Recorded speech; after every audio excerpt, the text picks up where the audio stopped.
नमस्कार। मुलाकात एक हफ्ते मिस हो गई थी, उसके लिए क्षमा चाहता हूँ। दूसरा, सबसे बड़ा आज आपको ये मैसेज देना है कि जो 6 फरवरी का जो दादा की 100 बर्थडे का उत्सव है, वो मैं वीडियो कॉल पे करूँगा। यहाँ किसी को बुला नहीं रहा हूँ। उसकी वजह यह है कि अब कोई नया वायरस आ गया है कोरोना का, और किसी एक आदमी को तकलीफ हो गई तो यहाँ पर सेकेंडली होटल के अंदर अब 200 150 200 आदमी तो होटल में ठहरेंगे, तो एक रूम में एक आदमी अलाउड है। तो उसकी वजह से एक्सपेंसेस बढ़ जाते हैं, और वो भी पता नहीं कि लिमिट है कि आपके हाल के अंदर 25 आदमी या 50 आदमी से ज्यादा नहीं होना चाहिए। इसलिए आपको अभी तक डेट नहीं दे सका मैं। अभी मैं 26 तारीख को जो वीडियो कॉल से फंक्शन करूंगा, उसको आप सब देखें, उसका बाकायदा सब जूम पे जाके, और ये दादाजी की जो मोमेंटो वगैरह हैं उसकी चिंता ना करें आप। वो मैं सब सेंटर्स को बाई कोरियर भेजूंगा। लेकिन मेरा सिर्फ कहना यह है कि मैं जिसको पोस्टपोन कर रहा हूं, मगर पोस्टपोन कर रहा हूं, कैंसिल नहीं कर रहा हूं। यानी अब इसको मैं जो अच्छा सा समय आ जाएगा, तो फर्ज कर लो कि मैं अक्षय तृतीया अप्रैल के महीने में आती है, अक्षय तृतीया मैं कर सकता हूं। अक्षय तृतीया में अगर नहीं किया तो गुरु पूर्णिमा के दिन कर सकता हूं। दीपावली से 1-2 दिन आगे पीछे कर सकता हूं, क्योंकि मुझे 2 दिन की सेमिनार करनी जरूरी है इस दरबार में बाबा के। तो सेमिनार करने के लिए आप लोगों को ठहराना, ये करना, वो सब डिफिकल्ट हो रहा है। 6 फरवरी को मुमकिन नहीं है। उसके लिए माफी चाहता हूं। आगे की डेट आपको इन्फॉर्म करूंगा।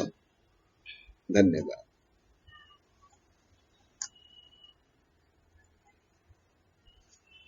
अभी जो मैं पिछली उसमें पढ़ रहा था, आपको मैंने नोट कराया था, तो उससे आगे चलते हैं।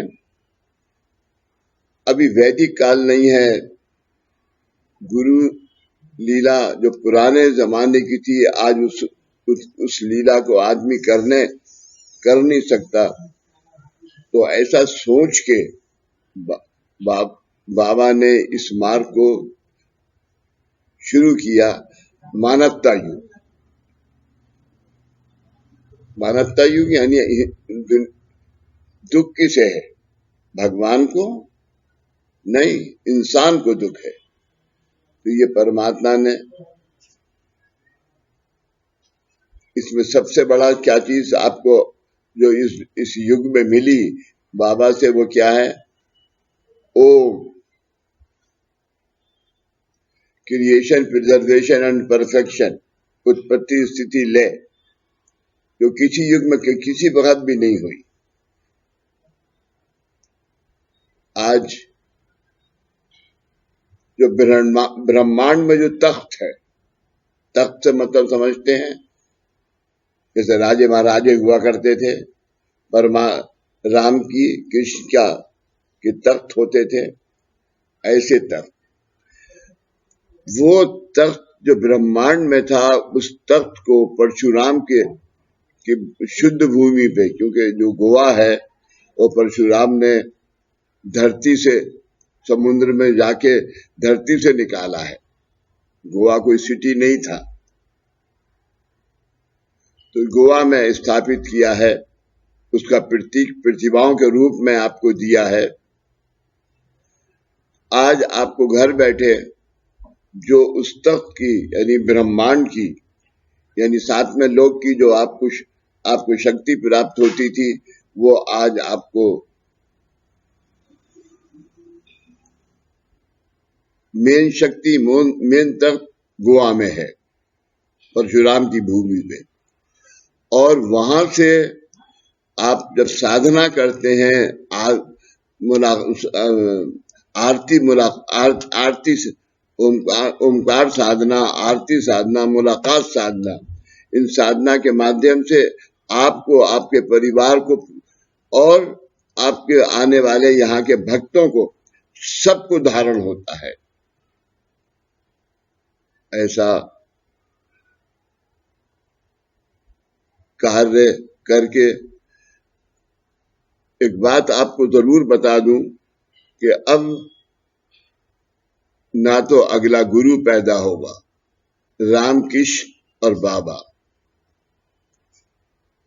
राम के पास भी दैविक शक्ति थी, कृष्ण के पास भी थी, लेकिन इनके पास तीनों शक्तियां हैं बाबा के पास।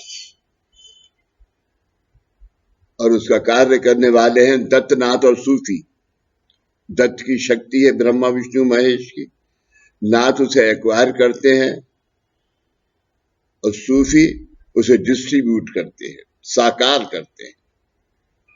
ऐसा ये कार्य की योजना बाबा दादा ने 24,000 साल के बाद इसकी सिद्धता की है। आप इसका अंदाजा लगा सकते हैं। तो अभी इसके आगे पढ़ना हूं मैं। अब जो जहां से बाबा ने शुरू किया ये मार्ग, और ये मुलाकात पता है आपको किसकी है? हाजी हजरत ख्वाजा कुतुबुद्दीन बख्तियार काकी महरोली साहब की। जैविक काल की क्या थी? प्राचीन काल के ये साधन प्राप्त करना आज के समय में कठिन है, क्योंकि इन साधनों के लिए बंधनों का पालन करना पड़ता है तथा नित्य कठिन आचार विचारों का अवलंब करना पड़ता है। यानी आज जो पुरानी पूजा थी वो ना तो करने वाला है और ना हम कर पाते हैं, उसका समझना मुश्किल है। तो उसके लिए उसका अवलंब, उसका धारण करना, उसका पालन करना मुश्किल पड़ता है, जो आज के काल में मुश्किल है। यद्यपि वैदिक मार्ग, जो पहले वैदिक मार्ग था, यद्यपि वैदिक मार्ग आज अस्तित्व में है, नेचर में है वो पूरा, लेकिन आज इस मार्ग से मानवों को सहजता से, आसानी से फल प्राप्ति होगी, ऐसी योजनाएं अब इस मार्ग में नहीं रही हैं। यह बात बड़े ही दुख से कहनी पड़ रही है। इस मार्ग का जिन्होंने अध्ययन तथा जतन किया है, ऐसे गिने चुने लोग ही अब बचे हैं। पैसे कमाने के उद्देश्य से इस मार्ग का साधनों का उपयोग करने के कारण अब इन साधनों में सामर्थ्य नहीं रहा है। अभी मैंने आपको वैदिक मार्ग के बारे में 4 शब्द बताए हैं, दादा कह रहे हैं, और ये भी बताया है कि प्राचीन काल में इस वैदिक मार्ग द्वारा मानव अपना यथोचित विकास कर लेते थे। अब इस मार्ग का अवलंब करना आपके लिए संभव नहीं है, इसका विचार आपको नहीं है, लेकिन ईश्वर को इसकी चिंता होने के कारण उन्होंने आपको इस मार्ग से मुक्त किया है। जो बाबा ने स्थापित किया उस मार्ग से आपको, जो प्राचीन काल का था, उससे मुक्त किया है। दैविक मार्ग मतलब क्या है? अनादिकाल से आपके घराने की परंपरा के अनुसार आपके कुलदेवी कुलदेवता हैं। उनके सम्मान में वार्षिक कुलधर्म, कुलाचार आदि अनेक सेवा उपासना करना दैविक मार्ग में अंतर्भूत है। दैविक मार्ग में ये बात अंतर्भूत है। वह सब करना आज की परिस्थिति में, आज की सिचुएशन में आपके लिए संभव नहीं है। क्योंकि आज आपके पास जगह, पानी, बिजली इत्यादि की कमी है। इसके कारण आज आपके द्वारा ज्ञान अज्ञान से दैविक मार्ग का अनादर होने लगा है। दैविक मार्ग का, देवी देवताओं के मार्ग का अनादर होने लगा है। ऐसी परिस्थिति में आप मानवों की सुविधाओं का विचार जितना ईश्वर करते हैं उतना कोई नहीं करता। आज मकान मालिक अपने किराएदारों की सुविधाओं असुविधाओं का कितना विचार करते हैं? बिल्कुल नहीं, बिल्कुल नहीं। आप भी मकान मालिक हैं, क्या आप अपने किराएदारों के प्रति अपना कर्तव्य निभाते हैं? नहीं। आप केवल एक पत्थर के मकान के मालिक हैं, लेकिन आप उस मकान में रहने वाले किराएदारों की पूछताछ तथा सहायता नहीं करते।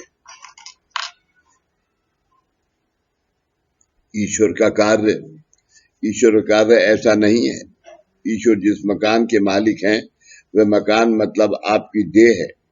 उसमें क्या क्या आर्थिक, अनावश्यक तथा उसके लिए पोषक नहीं है, उसमें कहाँ से पानी की रिश्ता है,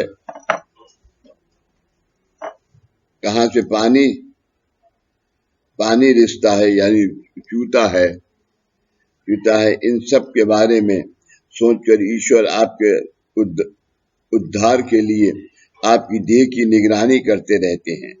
आप तो केवल एक ही मकान के मालिक हैं, और वे भी जब तक आप जीवित हैं तब तक।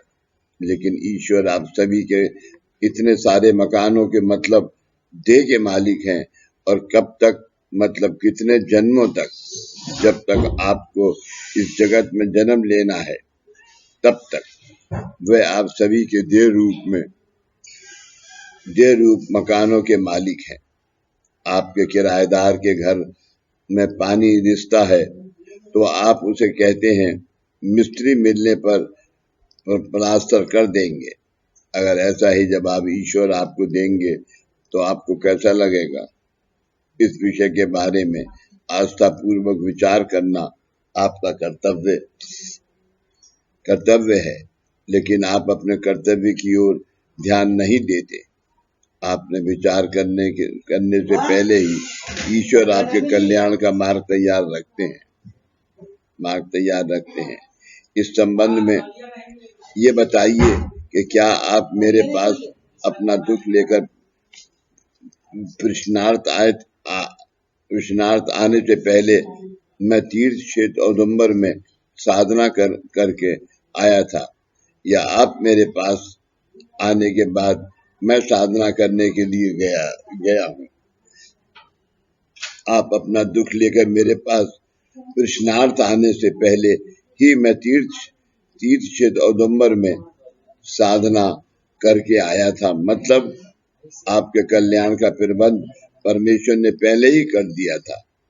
आप मानवों के जीवन में आने वाले दुख, मुसीबतें तथा कठिनाइयों के निवारण के लिए आप मेरे पास प्रार्थनार्थ आओगे, इसका विचार करके आपने इस मार्ग का अवलंबन करने से पहले ही अपना ये गुरु मार्ग उसके लिए सिद्ध है। आज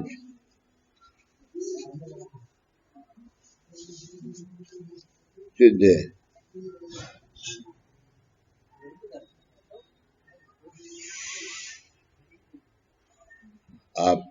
आप माने मेरे पास कृष्णार्थ आओगे, इसका विचार करके आपने इस मार्ग का अवलंबन करने से पहले ही अपना ये गुरु मार्ग उसके लिए सिद्ध है। आप कृष्णार्थ मेरे पास आओगे, ये खबर श्री परमेश्वर को पहले से ही थी, मतलब आप पर श्री परमेश्वर के कितने उपकार हैं, और इसके लिए आपने कुछ भी प्रयत्न नहीं किए हैं। जीवन में जो कृपा आशीर्वाद की कमी है उसकी पूर्तता, जीवन में जो कृपा आशीर्वाद की कमी है उसकी पूर्तता करने के लिए तीसरा मार्ग गुरु मार्ग है। गुरु मार्ग में और दैविक मार्ग में क्या फर्क है? गुरु मार्ग और दैविक मार्ग में क्या फर्क है? दैविक मार्ग में आप जितना करोगे उतना ही आपको मिलता है, शायद उससे थोड़ा कम ही मिलता है। क्या आप कभी मक्खन खरीदने के लिए बाजार में गए हैं? वहां तराजू के एक पल्ले में जितना वजन होता है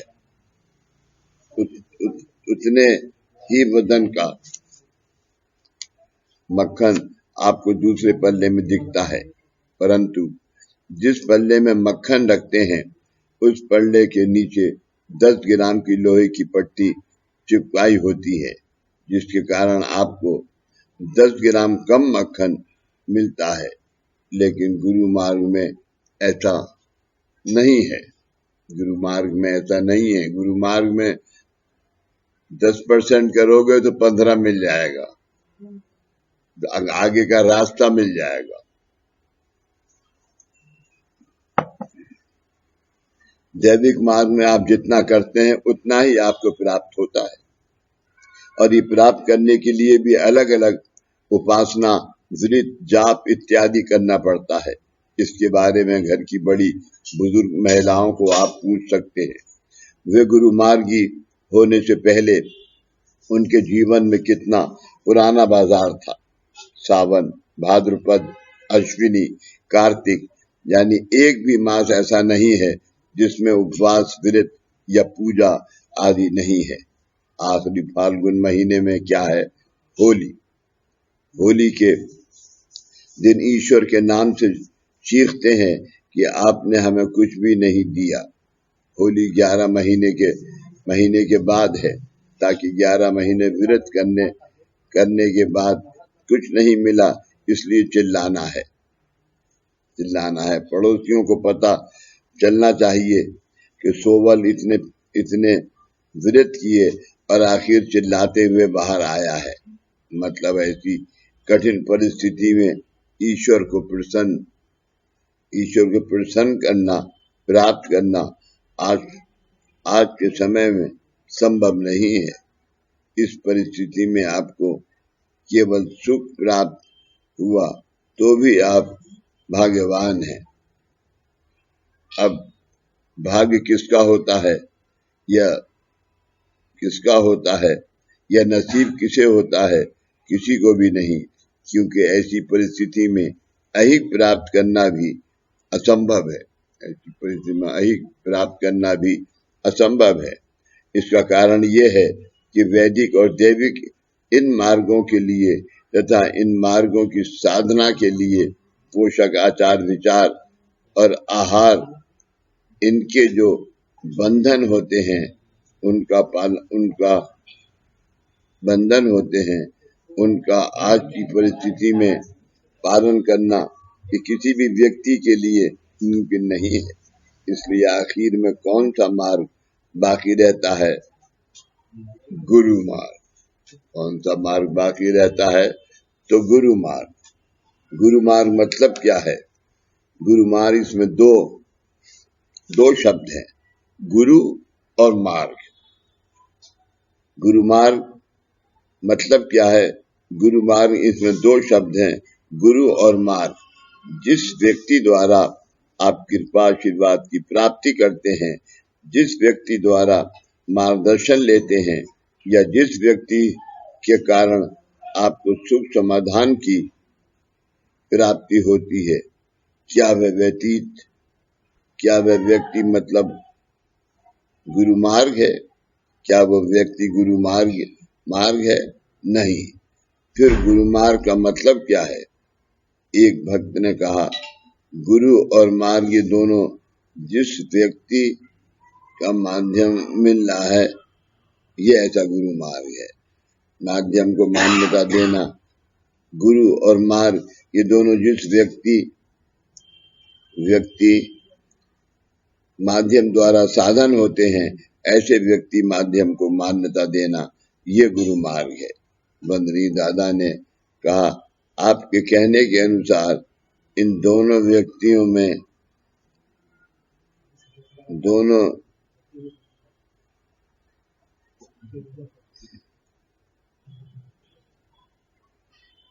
अनुसार इन दोनों में व्यक्ति माध्यम महत्वपूर्ण है, लेकिन गुरु मार्ग में ना कोई व्यक्ति है, ना कोई शक्ति जबरदस्ती है, केवल भक्ति है। भक्ति सुख जरी अनेक जन, घेई न तुझे पाई। ऐसा व्यक्ति, ये अवस्था मानवों को ये जन्म में प्राप्त होती है। उस व्यक्ति का व्यक्तिमत और व्यक्तिगत जीवन जब तक पूरी तरह से अपने गुरु के चरणों में विलीन नहीं है हो जाता, तब तक उस व्यक्ति द्वारा आपको गुरु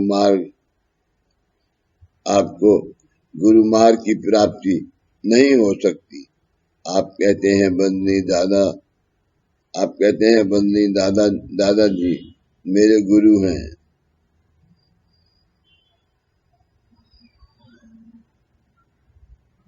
आप कहते हैं बंदनी दादाजी मेरे गुरु हैं, लेकिन आपके गुरु होने से पहले मेरा व्यक्तिमत यानी दादा, ये व्यक्ति उनके गुरु चरणों में विलीन हो चुके हैं। आज आपको मेरे काया वाचा मन की आकृति अन्य समान लोगों के समान ही दिखती है, इसलिए आपको लगता है कि दादा हमारे जैसे ही दिखते हैं, लेकिन अब हम दोनों में बहुत फर्क है। मानवों के कल्याण के लिए किसी भी व्यक्ति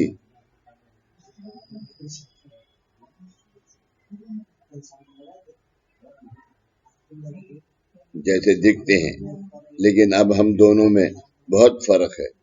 मानवों के कल्याण के लिए किसी भी व्यक्ति माध्यम द्वारा गुरु मार्ग कब सिद्ध होते हैं, वह व्यक्ति स्वयं जब तक अपने गुरु के जीवन में पूर्णतः विलीन नहीं होता, तब तक उस व्यक्ति द्वारा गुरु मार्ग का उदय नहीं होता।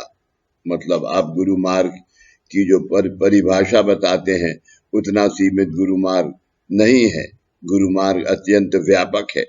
मानवों के जीवन में अनेक प्रकार की कठिनाइयां तथा समस्याएं होती हैं। उनका निवारण करने के लिए सत्प्रेरणा से सातलोक की प्रेरणा से कोई एक व्यक्ति भिन्न भिन्न प्रकार की अनेक साधनाएं करती है तथा जीवन में अनेक कष्टों का सामना करता है। ये सब करने के बाद उसे श्री गुरु द्वारा गुरु कृपा आशीर्वाद प्राप्त होता है। आपके जैसे सामान्य मानव अपनी पारिवारिक कठिनाइयों का निवारण चाहते हैं। वे दुख नहीं निवारण चाहते हैं, वे दुख नहीं।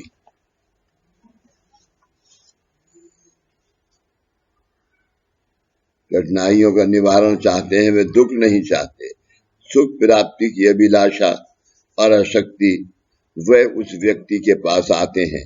इस तरह सुख मांगने के लिए आए हुए व्यक्तियों को उनके जीवन में गुरु कृपा आशीर्वाद की प्राप्ति कराते समय उस साधक को खुद को जो कष्ट हुए हैं वे भक्तों को नहीं होने देना, इसी का अर्थ है गुरु मार्ग।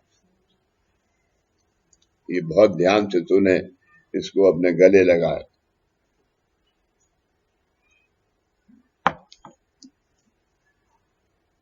आप इस जगत में कहीं भी जाइए और देखिए कि अभी मुझे और आप भक्तों को जो अवस्थाएं प्राप्त हुई हैं वे कितनी दुर्लभ हैं। इसके बारे में मैं हमेशा कहता हूँ, काय पूर्णमी केले ना कले सदगुरु भेंटला, अर्थात ऐसी सदगुरु प्राप्त होने के लिए मैंने क्या पुण्य किया है ये मुझे नहीं पता। आप भी आपके जीवन में कभी ना कभी तो ये अवस्था कहेंगे ही, जिस तरह आपने अपना ये जीवन व्यर्थ नहीं गवाया है और गुरु मार्ग में व्यतीत किया है, उसी तरह या इससे भी ज्यादा समय आपने अपने पूर्व जन्मों में गुरु मार्ग में व्यतीत किया ही है। अन्यथा आपको आपके इस प्रकार जन्म में कारण दीक्षा प्राप्त होना संभव नहीं था। अभी मुझे और आपको दुर्लभ ऐसी अवस्थाएं प्राप्त हुई हैं। इस गुरु मार्ग का एक सिद्धांत है कि आपको कोई एक अवस्था प्राप्त कराए बिना मुझे आगे की अवस्था प्राप्त नहीं हो सकती। हमारा ये गुरु मार्ग केवल 4 वाक्यों में समझाने या वर्णन करने का विषय नहीं है। गुरु मार्ग के संबंध में ये मिसाल देखिए, पंडित भीमसेन जोशी एक उत्तम और प्रख्यात गायक हैं। उन्होंने सवाई गंधर्व जी से यानी किराना घराने से गायकी सीखी। इस घराने की शुरुआत अब्दुल करीम खान साहब से हुई है। जब पंडित भीमसेन जोशी द्वारा किराना घराने की गायकी गाई गई, तब वह गाना आसमंत में गूंजा और उसके गुरु का यानी सवाई गंधर्व जी तथा अब्दुल करीम साहब का नाम रोशन हुआ। इसी तरह अपने गुरु मार्ग में भी है। मुझे अपनी साधक अवस्था में ये ज्ञान हुआ कि आपको कारण दीक्षा प्राप्त कराए बिना आपके प्राप्त जीवन की विकसित अवस्था साकार सिद्ध नहीं होगी, और इसलिए मैंने ये कारण दीक्षा आप में साकार की। उसके बाद ये अवस्था मुझ में प्रकट हुई है। अन्य मार्गों में क्या होता है, जब खुद को कुछ प्राप्त होता है उसके बाद में दूसरों को दिया जाता है। जैसे प्रथमता आप खुद पैसा प्राप्त करते हैं और फिर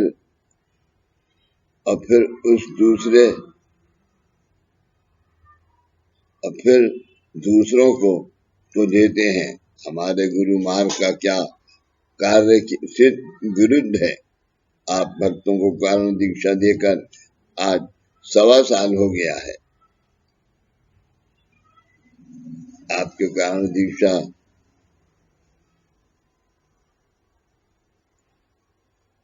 आप भक्तों को कारण दीक्षा देकर आज 1.25 साल हो गया है।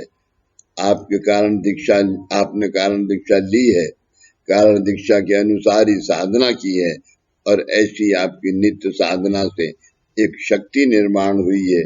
उस शक्ति को अब मानव कल्याणार्थ कहीं ना कहीं सुरक्षित रखना आवश्यक है, क्योंकि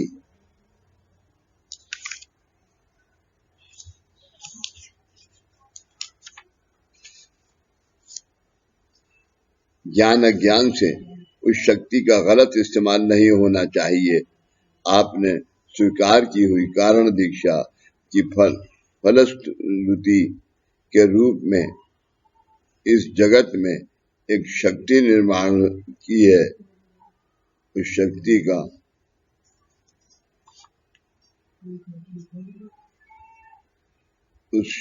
का जगत कल्याण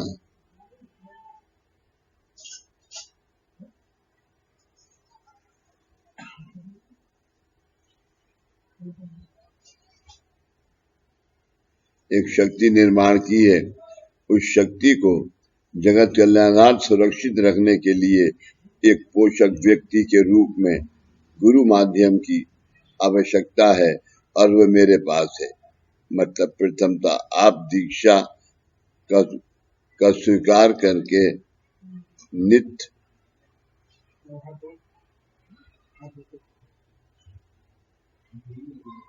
नित्य तथा नियम से साधना करते हैं और उस दीक्षा द्वारा शक्ति प्राप्त करते हैं।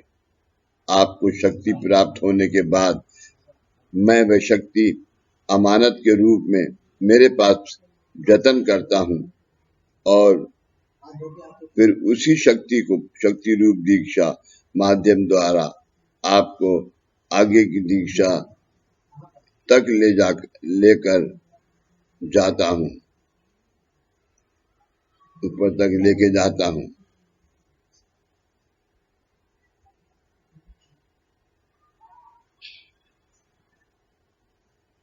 आगे की दीक्षा तक लेकर जाता हूँ, यानी उसके आगे की दीक्षा प्राप्त कराता हूँ। ये एक सिद्धांत है। आप सब माध्यम, आप सब माध्यम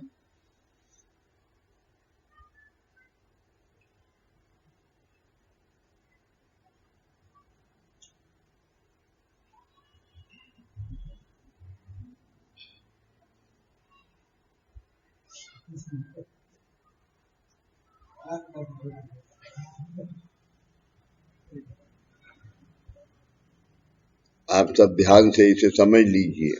इसके बारे में एक भक्त ने स्पष्टीकरण किया, वह इस प्रकार है। हम सब गुरु भक्तों को पिछले साल कारण दीक्षा दी है। वह कारण दीक्षा हम में साकार होने के लिए हमारे द्वारा नित्य उपासना मतलब साधना होना आवश्यक है। जब हमारे द्वारा नित्य तथा नियमित रूप से साधना होगी, तब उससे शक्ति निर्माण होगी। उस शक्ति का मानव कल्याणार्थ उपयोग हो, इसलिए वह योग्य जगह पर सुरक्षित रखना आवश्यक है। क्योंकि उस शक्ति को धारण करने के लिए हम गुरु भक्तों के देह माध्यम परिपूर्ण नहीं है, और वह शक्ति वातावरण में विलीन होना भी उचित नहीं है। इसलिए उस शक्ति के लिए किसी योग्य माध्यम की आवश्यकता है, जो उस शक्ति को धारण करके सुरक्षित रख सकता है। इस जगत में ऐसा एक ही माध्यम है, और वह है हमारे वंदनीय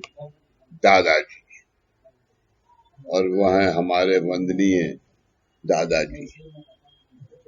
इस पर वंदनीय दादाजी ने कहा, ऐसा माध्यम केवल दादा ही है, ऐसा नहीं है। मेरी अवस्था तक पहुंचा हुआ कोई भी व्यक्ति माध्यम हो सकता है, जो इस शक्ति को धारण कर सकता है। भारत सरकार की कुछ योजनाएं चल रही हैं। क्या आपको कोयना प्रकल्प के बारे में जानकारी है? कोयना प्रकल्प में बिजली की निर्मित होती है। क्या कोयना प्रकल्प में बिजली निर्माण होने के बाद उसकी वितरण की योजना बनाई गई, या बिजली की निर्मित से पहले उसके वितरण की योजना तैयार की गई थी? कोयना प्रकल्प में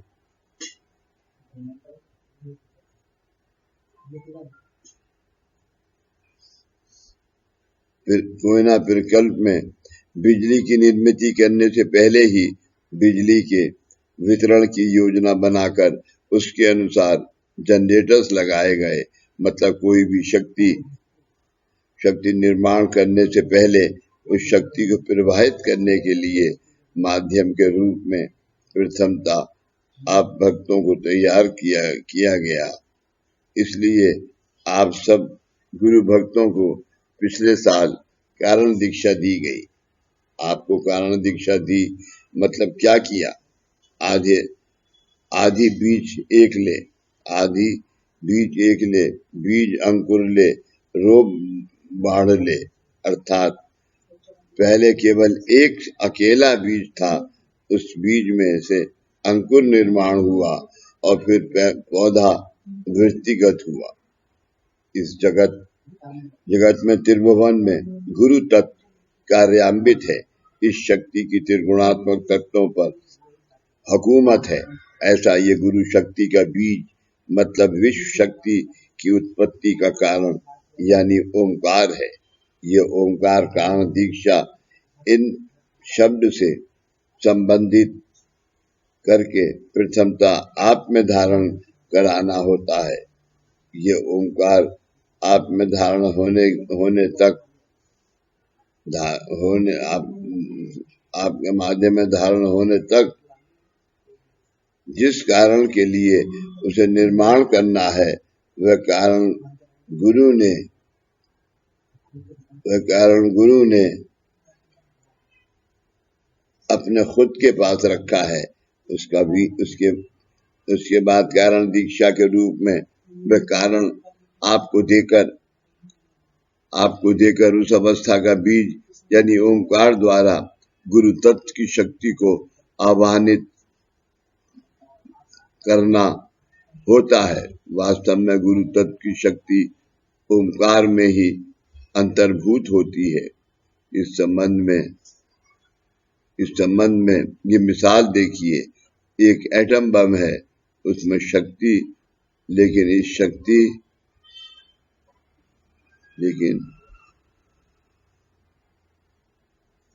इस शक्ति को बाहर निकालने के लिए उस एटम की विघटन करना होता है, जिसके लिए भी ऊर्जा की यानी शक्ति की आवश्यकता होती है। इसी तरह मेरे पास कारण दीक्षा है, लेकिन इस कारण दीक्षा की शक्ति दुनिया के लिए बाहर फेंकने के लिए आप गुरु भक्तों की आवश्यकता है।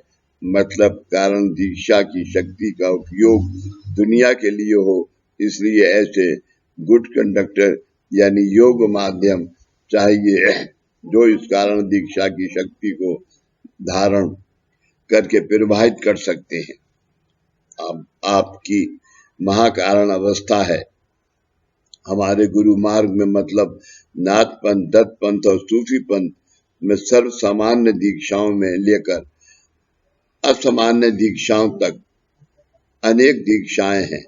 जब आप पहली दीक्षा लेकर उसके अनुसार उपासना करते हैं और फिर अगली दीक्षा के लिए तैयार होते हैं, तब आपने पहली दीक्षा सिद्ध होती है। अन्य मार्गों में क्या होता है, लोग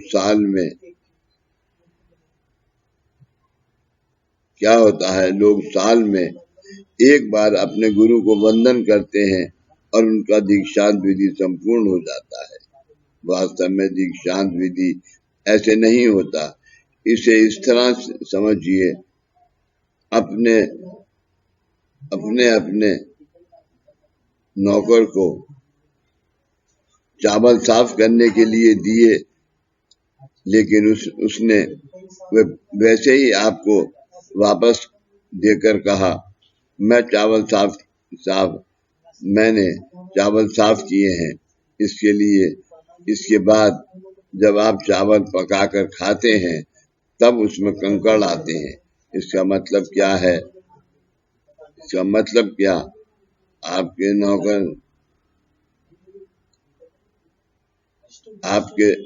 नौकर ने वह चावल साफ किए हैं? नहीं। इसी तरह अगर आपके गुरु ने आपके जीवन में से दोष नहीं निकाले तो वह गुरु मार्ग नहीं है। आप में दोष हैं, ये आपको मालूम है, लेकिन उन दोषों का निवारण करने का सामर्थ्य आप में नहीं है। कोई असामान्य व्यक्ति इन दोषों से आपका जीवन मुक्त करे, इसलिए आप गुरु चरणों में जाते हैं।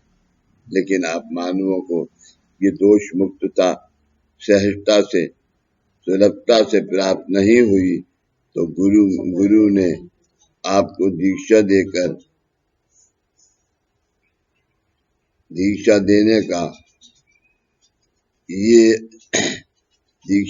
का क्या उपयोग हुआ?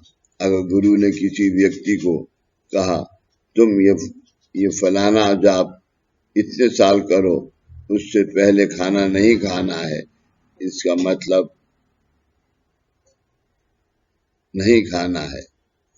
इसका मतलब ये हुआ कि जिस व्यक्ति को जाप करने के लिए कहा है, उसके परिवार के अन्य सदस्यों को भी उस व्यक्ति का जाप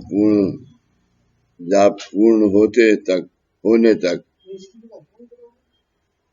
खाने के इंतजार में बैठना पड़ेगा। ये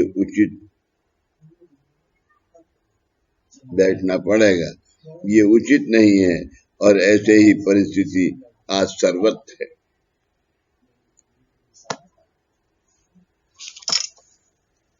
नींद आ रही है। प्रार्थना बोलो, प्रार्थना बोलो, जरा पेन देना।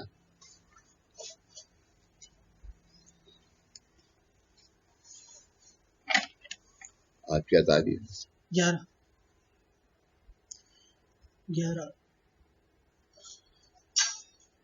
11/1 कर दीजिए। ये काट दीजिए ना।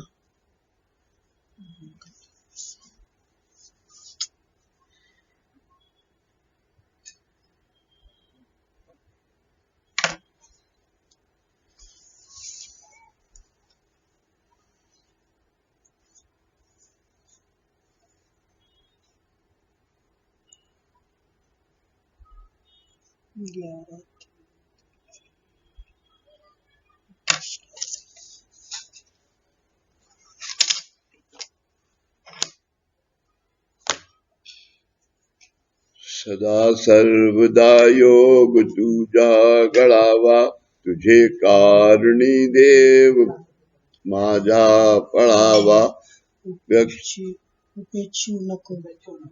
उपेक्षित नको गुण नहीं आ रही है, नींद आने लगी।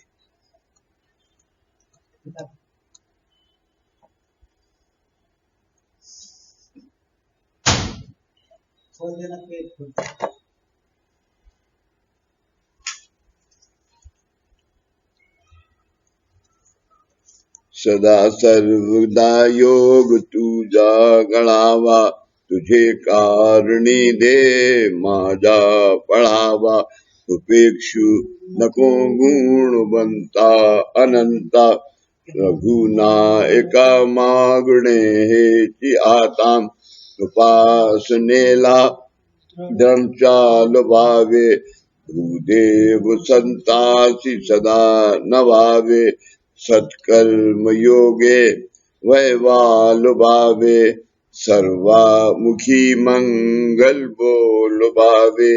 ज्या ज्या ठिकाणी मन जाए माझे, त्या त्या ठिकाणी निज रूप तुझे। मीठे वितो मस्तका ज्या ठिकाणी, तेथे तुझे सद्गुरु पाय दानी। सच्चिदानंद सद्गुरु साईनाथ महाराज की जय। श्री गुरुदेव दत्त सदानंदाचा एलकोट। सच्चिदानंद सद्गुरु श्री पंत महाराज की जय। श्री गुरुदेव दत्त श्री सद्गुरुनाथ दादा महाराज की जय।